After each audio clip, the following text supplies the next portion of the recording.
또 이렇게 인사하겠습니다. 금년에도 봐서 더 좋습니다. 이렇게 인사하겠습니다. 오늘 성도님들 한 분 한 분 하나님께서 주시는 은혜 충만하시기를 주님의 이름으로 축원합니다. 특별히 2024년 한 해에 성도님들 가정마다 또 우리 인생마다 하나님께 주신 은혜로 말미암아 많은 좋은 이들이 가득하기를 주님의 이름으로 축원합니다.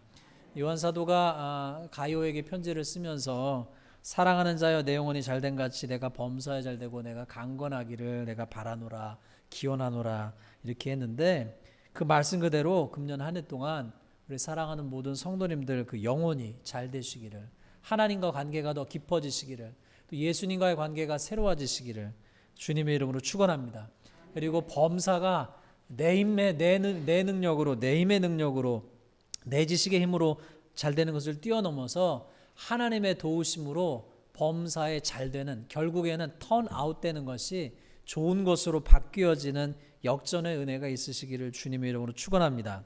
또한 마지막으로 하나님의 도우심으로 말미암아 건강이 회복되고 하나님의 도우심으로 말미암아 축복의 통로가 되시기를 주님의 이름으로 축원합니다. 우리 옆에 분하고 한 번 더 인사하십시다. 하나님의 축복의 통로가 됩시다. 이렇게 인사하겠습니다. 하나님의 축복의 통로가 됩시다. 예.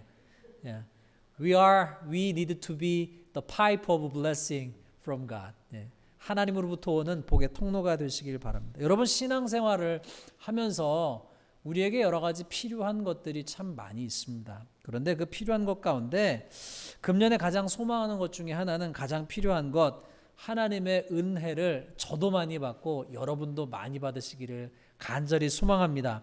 하나님의 은혜를 금년 안에 정말로 은혜 위에 은혜로라 하신 말씀처럼 하나님께서 은혜 위에 은혜를 부어주셔서 우리가 하나님의 은혜를 깨닫고 하나님의 은혜로 어려움을 이겨내고 하나님의 은혜로 놀라운 축복의 통로가 되고 하나님의 은혜로 우리의 심령이 가득 차는 은혜와 은총이 있기를 주님의 이름으로 축원합니다. 사도 바울이 편지를 그가 쓸 때마다 항상 그 교회와 자기의 믿음의 제자들에게 그가 항상 얘기했던 것이 뭐예요? 은혜와 평강이 너희에게 있을지어다. 항상 편지의 서두에 은혜와 평강이 너희에게 있을지어다. 은혜와 평강이, 하나님의 은혜와 하나님의 평강이 너에게 있을지어다. 그렇게 그들에게 소원하면서 축복했습니다. 정말로 우리에게 필요한 것이 바로 그 하나님의 은혜와 평강인 줄로 믿으시기 바랍니다. 오늘 골로새서 오늘 말씀 6절에 이런 말씀이 있죠. 이 복음이 이미 너에게 이름에 너희가 듣고 참으로 하나님의 은혜를 깨달은 날부터 너희 중에서와 같이 또한 온 천하에서도 열매를 맺어서 자라는도다. 하나님은 하나님을 믿는 성도들이 열매 맺기를 원하십니다. 우리가 많은 열매 맺는 성도들, 열매 맺는 교회, 열매 맺는 목회자, 열매 맺는 직분자들 되시길 원합니다. 그런데 그러기 위해서 우리에게 꼭 필요한 것이 뭐냐? 하나님의 은혜를 깨닫고 하나님의 은혜로 가득 차는 거죠. 하나님 주신 은혜의 감동으로 가득 차고, 하나님 주신 은혜가 있을 때 회개의 역사가 일어나고, 하나님의 은혜가 있을 때 깨닫는 역사가 일어나고, 하나님의 은혜의 역사가 있을 때 우리가 할 수 없는 일들이 우리 삶 가운데 일어남을 믿으시기를 주님의 이름으로 축원합니다. 여러분 잘 아시는 미국의 시카고에는 한 큰 교회가 참 유명했습니다. 믿지 않는 사람들에게 전도하는 것으로 굉장히 유명했던 교회였어요. 구도자 예배로 유명했던 교회였습니다. 근데 그 교회가 많은 프로그램을 했습니다. 사람들의 필요를 채운다고 많은 프로그램을 했어요. 그런데 시간이 지난 다음에 그 교회 리더십들이 그 목사님과 함께 교회의 여러 가지 사역들을 다시 리뷰해보면서 평가해보면서 그들이 깨달은 것이 무엇이냐? 많은 프로그램들도 중요하지만 그것보다 가장 교회에 필요한 것은 오히려 하나님의 은혜가 가장 필요하다. 이걸 깊게 깨닫게 된 거예요. 하나님의 은혜가 교회 가운데, 하나님의 은혜가 성도 가운데, 하나님의 은혜가 목회자 가운데 있어야 함을 깨닫게 됐습니다. 여러분 오늘날도 여러 수백 개, 수천 개의 기업이 생겼다가 없어집니다. 살아남기 위해서 그 기업들마다 여러 가지 혁신을 해야 된다, 이런 얘기를 합니다. 기업은 전문 경영인을 세우기도 하고 또 조직을 통합하기도 하고 분리하기도 하고 새로운 경영법을 다시 끌어들이기도 하고 합병을 하기도 하고 여러 가지를 합니다. 그래서 새로워지려고 굉장히 애를 씁니다. 여러분 아시다시피 이건희 회장은 옛날에 마누라하고 자식하고 빼고는 다 바꿔라 라고 하는 그런 선언도 했습니다. 그렇기 때문에 기업들은 그 여러 가지 일 가운데 뭐 기법이나 조직이나 프로그램을 통해서 새로워지려고 하는데, 여러분 교회가 새로워지는 가장 좋은 길은 무엇입니까? 하나님의 은혜가 임하면 완전히 달라집니다. 하나님의 은혜가 임할 때 역사가 일어납니다. 그러기 위해서 우리에게 필요한 것이 뭐예요? 하나님의 은혜를 사모하는 마음이 필요한 줄로 믿습니다. 우리가 하나님의 은혜를 사모할 때 하나님께서 주시는 놀라운 축복이 있죠. 하나님의 은혜를 우리가 마음 가운데 사모하고 바라고 하나님의 은혜를 목말라 할 때 하나님께서 우리에게 부어주시는 은혜가 있는 줄로 믿습니다. 하나님은 우리에게 은혜 주시길 원합니다. 우리의 심령 가운데 은혜 주시기를 하나님은 소망하세요. 하나님은 먼저 역사하십니다. 하나님의 은혜가 깨달아지면, 여러분 아시다시피 존 뉴턴이라고 하는 사람이 노예 상인이었습니다. 오늘날 이 시대에도 여러분 마음이 강팍한 우리 사람들이 어떤 일을 합니까? 사람들을 묻지마 살인을 하기도 하고, 학교에서는 왕따를 하고 분리를 하기도 하고, 남을 괴롭히면서 좋아하고 기뻐하기도 합니다. 전혀 양심의 가책을 느끼지 않지요. 왜 그렇습니까? 여러분 그 모든 일들이 왜 일어납니까? 생각이 완악하고 마음이 강팍하니까 그런 일들이 일어나는 것 아니에요? 그러니까 전혀 양심의 거리낌도 없고 양심의 가책도 없고 거기에 대해서 마음의 불편함도 없습니다. 그런데 그렇던 존 뉴턴이 어떻게 달라질 수 있어요? 어떻게 어메이징 그레이스라고 하는 나 같은 죄인 살리신이라고 하는 노래를 짓고 그가 노예 상인했던 것을 회개하고 하나님의 종이 될 수 있었습니까? 하나님의 은혜가 임했기 때문이죠. 하나님의 은혜가 임하면 달라집니다. 하나님의 은혜가 임할 때 우리는 새로워져요. 특별히 하나님의 은혜가 임할 때 회개의 역사가 일어납니다. 여러분 우리 가운데 2024년 가운데 하나님의 은혜로 말미암아 우리 심령 가운데 심령을 새롭게 하시는 회개의 은혜가 가득하시기를 주님의 이름으로 축원합니다.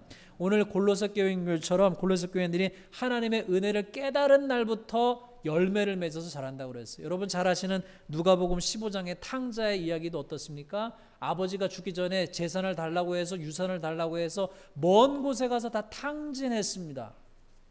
아버지가 쫓아가지 않았어요. 아버지는 아버지대로 그 아들을 안타까이 여기면서 그 집에서 기도했겠죠. 그런데 그 탕자는 나가서 창기와 모든 사람들과 나쁜 친구가 어울려가지고 그 모든 것을 탕진하고 다 썼습니다. 그리고 나서 어떻게 됐습니까? 그가 돼지들이 먹는 음식을 먹다가 깨닫고 돌이켜서 아버지께로 돌아오는 역사가 있었습니다. 여러분 우리에게는 그러한 은혜가 있어야 될 줄로 믿습니다. 2024년에 하나님의 역사가 하나님의 은혜가 우리 심령 가운데 부어져서 회복의 역사가 있게 되기를 주님의 이름으로 축원합니다.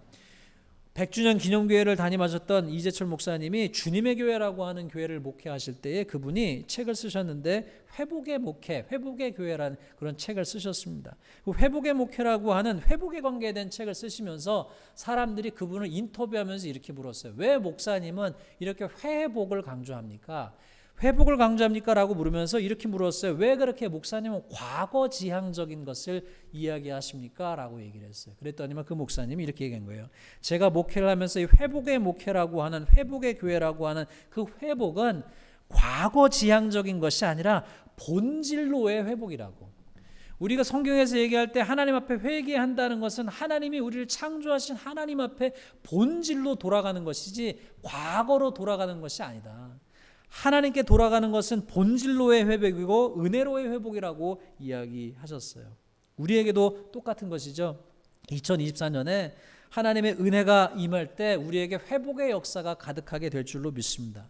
여러분 하나님의 은혜가 임하면 첫 번째 달라지는 것이 무엇입니까? 우리의 보는 것과 듣는 것이 달라지는 줄로 믿습니다. 은혜를 받으면 옛날에 좋아 보이던 것이 이제는 좋지 않게 보이고 예전에 듣기 좋았던 것이 이제는 듣기 싫고요. 그래서 예전에는 보잘것없이 보였던 것이 지금은 아주 귀하게 보이죠. 그렇죠? 이렇게 보는 눈이 바뀌는 것이 은혜 받은 사람의 특징 아닙니까? 은혜 받으면 보는 것이 달라져요. 은혜 받으면은 여러분 어떻습니까? 은혜 받지 못하면은 쓸데없는 것, 가치 없는 것, 썩어질 것들만 붙들여서 거기를 보고 사던 인생이 은혜를 받으면 무엇이 참으로 귀한 것인지, 무엇이 과연 버려야 될 것이 무엇인지, 무엇이 진실인지, 어떤 것이 거짓인지를 깨닫게 되고 참된 것을 듣고 보기를 즐거워하게 되죠. 사랑하는 성도 여러분, 2024년에 하나님의 은혜가 우리 10년 가운데 임하여 여러분의 보는 것과 듣는 것이 달라지기를 주님의 이름으로 축원합니다. 하나님의 말씀을 듣기를 즐거워하고 하나님의 말씀을 보기를 즐거워하고 하나님의 찬송을 듣기를 즐거워하는 인생이 되기를 주님의 이름으로 축원합니다. 또한 여러분, 은혜를 받으면 어떤 것이 달라지나요? 보는 것이 달라지는데 특별히 우리의 눈이 달라져서 하나님의 시각, 하나님의 뜻이 무엇인지, 하나님이 바라보시는 시각이 무엇인지 보게 되는 눈이 열리게 되는 줄로 믿습니다. 은혜를 받으면 내 마음이 아닌 하나님의 마음으로, 하나님의 시선으로 세상을 보게 됩니다. 여러분, 일전에 말씀드렸다시피 어땠습니까? 여러분, 엘리야가 그렇지 않았습니까? 큰 신앙의 시련이 왔을 때는요, 그가 보는 것이 자기 눈에 보이는 것만 보았습니다. 그래서 뭐라고 불평했어요? 다 바알에게 무릎 꿇고 하나님 나밖에 남지 않았습니다 라고 불평하지 않았습니까? 그런데 하나님께 은혜 받고 나서 하나님께서 깨닫게 하신 것이 뭐예요? 너만 있는 것이 아니라 바알에게 무릎 꿇지 않은 자가 7,000명이나 있다. 하나님께서 깨닫게 하시잖아요. 내 눈에는 안 보이지만 하나님께서 주시면 하나님의 시각을 가지고 세상을 바라보게 됩니다.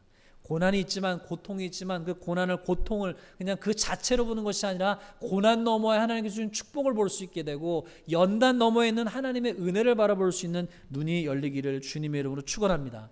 두 번째는 여러분, 은혜 받으면 어떤 것이 생깁니까? 하나님 주신 은혜로 말미암아 견딜 수 있는 힘이 생기죠. 능력이 생기죠. 은혜가 있어야 우리가 삶의 현장에서 만나는 난관과 어려움을 이겨낼 수 있습니다. 하나님이 은혜를 주시면 우리는 그 은혜로 말미암아 이겨낼 수 있는 힘이 있는 것이죠. 고린도전서 10장 13절 말씀에 사람이 감당할 만한 시험 밖에는 너희가 당할 것이 없나니 오직 하나님은 미쁘사 너희가 감당하지 못할 시험을 허락하지 아니하시고 시험 당할 즈음에 또한 피할 길을 내사 너희로 능히 감당하게 하시느니라 말씀했습니다. 하나님께서는 피할 길을 주시고 감당할 수 있는 힘을 하나님의 은혜를 통해서 주심을 믿으시길 바랍니다. 그렇기 때문에 2024년에 하나님께 주신 은혜로 말미암아, 은혜의 힘으로 말미암아 넉넉히 이길 수 있는 은총이 있으시기를 바랍니다. 세 번째는 은혜를 받으면 우리의 마음이 달라집니다. 마음에는요, 정말로 놀라운 역사가 일어나서 하나님이 은혜를 주시면요, 엠마오 도상으로 가던 두 청년이 부활하신 예수님을 만난 다음에 그들의 마음이 성경을 풀어줄 때 뜨거워지고 새로워졌던 것처럼 하나님의 은혜를 주시면 하나님께서 에스겔서에 말씀하신 것처럼 새 영을 주시고 새 마음을 주시고 새 생각을 주셔서 굳은 마음을 제거하고 우리에게 부드러운 마음을 주시고 사랑 가득한 마음, 은혜 가득한 마음을 주십니다. 그 마음 우리 모든 사랑하는 성도님들에게 주시기를 주님의 이름으로 축원합니다. 우리의 내면을 바꾸셔서 우리의 생각을 바꾸시고 우리의 마음을 바꾸셔서 만날 때마다 은혜가 넘치면 사랑이 넘치고 은혜가 넘치면 하나님의 은혜로 말미암아 긍휼이 넘치고 하나님의 은혜가 넘치면 우리 가운데 찬송이 넘치고 하나님의 은혜가 넘치면 보는 것이 달라지고 생각하는 것이 달라지고 우리의 삶이 달라질 줄로 믿습니다. 이 하나님의 은혜를 2024년에 풍성하게 누리는 우리 사랑하는 성도님들 되시기를 바랍니다. 그 하나님의 은혜를 누리게 될 때 오늘 본문 말씀에 사도 바울이 네 가지를 얘기하죠. 하나님의 은혜를 받고 은혜를 깨닫고 열매를 맺게 될 때 첫 번째로 이 기도를 하는데 그 기도의 내용이 어떻습니까? 첫 번째로 너희 가운데 하나님의 모든 신령한 지혜와 총명에 하나님의 뜻을 아는 것으로 채우게 하시고 그랬어요. 하나님의 은혜가 임하여 금년 한 해 동안 하나님 주신 지혜와 총명이 가득 차고 하나님의 뜻을 잘 분별하시는 저와 여러분 되시길 바랍니다. 두 번째는 무엇입니까? 하나님의 은혜가 임할 때 하나님을 아는 것에 더 자라게 하시는 은총이 있게 되기를 바랍니다. 세 번째는 무엇입니까? 하나님의 은혜가 임할 때 하나님의 능력으로 말미암아 모든 견딤과 오래 참음으로 기쁨으로 이기게 하신다고 했습니다. 그 은총이 있게 되길 바랍니다. 마지막으로는 무엇입니까? 하나님의 은혜가 임할 때 우리 마음 가운데 하나님께 감사하는 그 감사가 넘치게 된다고 하였습니다. 그렇기 때문에 2024년에 우리가 정말로 우리 교회가, 우리 사랑하는 성도님들이 하나님의 은혜로 새로워지는 교회, 하나님의 은혜로 새로워지는 가정, 하나님의 은혜로 새로워지는 인생 되시기를 주님의 이름으로 축원합니다. 그래서 보는 것이 달라지고 하나님의 능력의 힘으로 힘있고 마음 가운데 놀라운 회심의 역사가 우리 가운데 충만하게 되시기를 주님의 이름으로 축원합니다. 우리 함께 이 시간